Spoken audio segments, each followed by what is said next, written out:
Have you ever wondered what it would be like to travel to different realms, encounter deadly and fantastical creatures, and build your own community to live off of the land? Well, that is exactly what the new game Nightingale allows you to do, and so much more. I know guys, for once we're not talking about Sea of Thieves. Nightingale is a game that's been on my radar for quite some time, and I've been following its development very closely. It looks like it has a lot of promise, and with Nightingale's early access release drawing near, I wanted to introduce you guys to it because it's a game I'm actually throwing around the idea of making content for. Just know that I am not being paid by the developers to make this video. I'm not getting anything in return, and this is something I'm making out of my own free will, just because I'm excited for the game and I also want to see what you guys think about it. So without further ado, let's get into Nightingale and discuss what it's about, who the developers are, what you can do in the fantastical worlds that await you, and why I think this game has a ton of potential.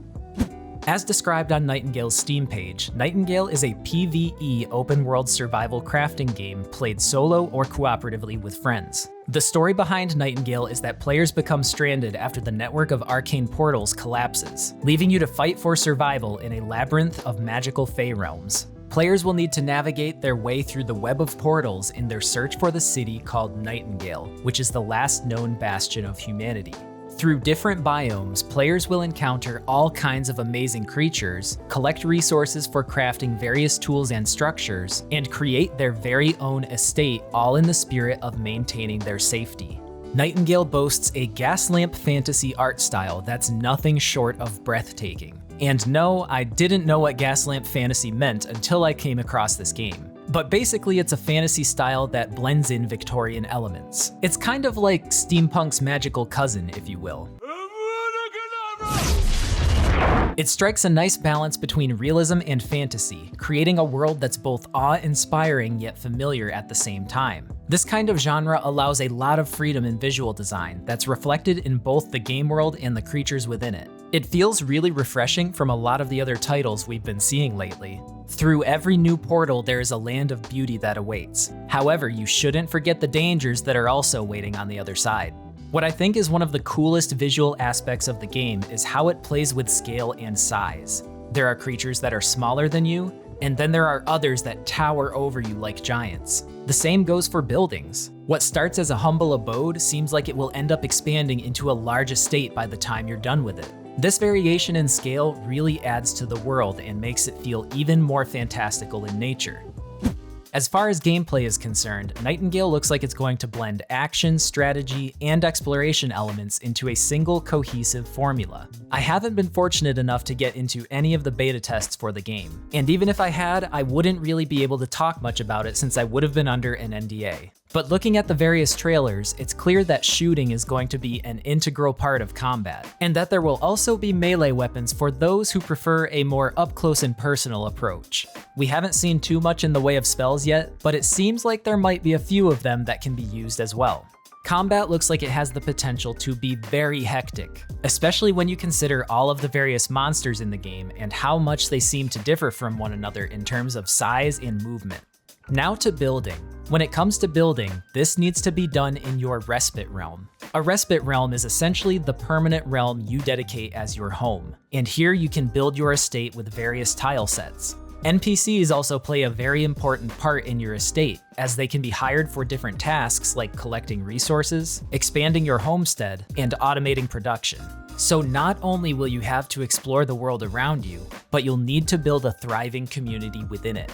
Additionally, you can do all of these things cooperatively with your friends, giving you the chance to build and explore alongside one another. Now for the part that seems the most exciting to me, realm cards. As you travel through portals to different realms, you'll have the chance to influence what the next area is like with realm cards. The cards themselves can be crafted from recipes you discover while playing.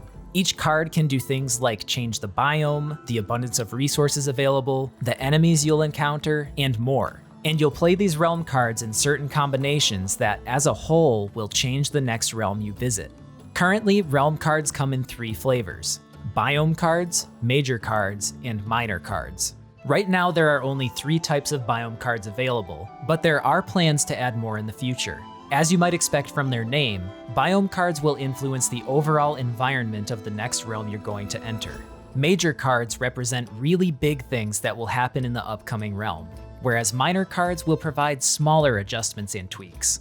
You're probably getting the idea by now that by having realms be influenced by realm cards, the developers have a system in which they can continue to deliver content that will give players tons of new areas to explore, which will help keep the game from growing stale. I'm really excited to see how realm cards affect the replayability of the game. I've tried my hand at so many survival games where the procedural generation is either too loose, so the worlds it makes are far too unbalanced, or there's just no procedural generation at all, so the game ends up losing its appeal after a couple of playthroughs. Realm cards seem like a great way to give players the freedom of procedural generation without having the system itself create extremely unbalanced scenarios.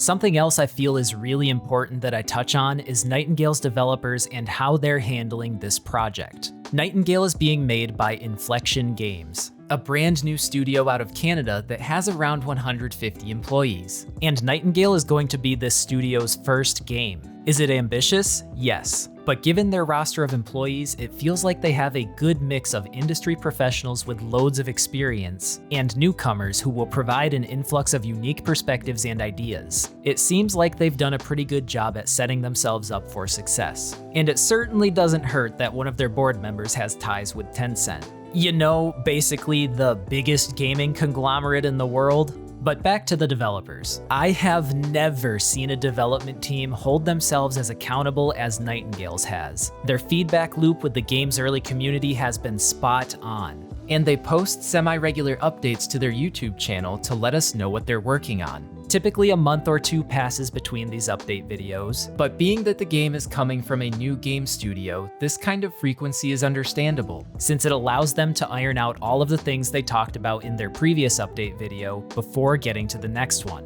What's more is they straight up own when they may have missed the mark on something, and they let you know how they plan to fix it. Now let's dive into the major areas of improvement that we'll be working on for the next little bit. We did record a few more graphics crashes compared to previous playtests. Now this did seem to hit some players more than others, so our development team is currently diving into why this is happening. The way I'm seeing the Nightingale team handle their development process should be a staple in the video game industry, especially when it comes to early access launches. Time and time again, it feels like we've been getting burnt by early access games that make grand promises and they never deliver on them.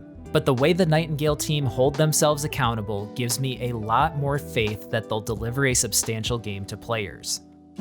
All in all, I'm really excited for Nightingale. Whether you're talking about the design team, the coders, or the artists, you can just feel that there is so much love being poured into this project from every angle. It seems like it's going to borrow a lot of the best aspects of other survival crafting games, add in its own distinct features, and set it all in a world that feels pretty unique to the survival crafting genre. There's been a lot of early hype for the game, with thousands of beta testing applicants and Nightingale's official Discord server encroaching on nearly 30,000 members. So it's safe to say there should be a pretty solid player base for the game to launch with.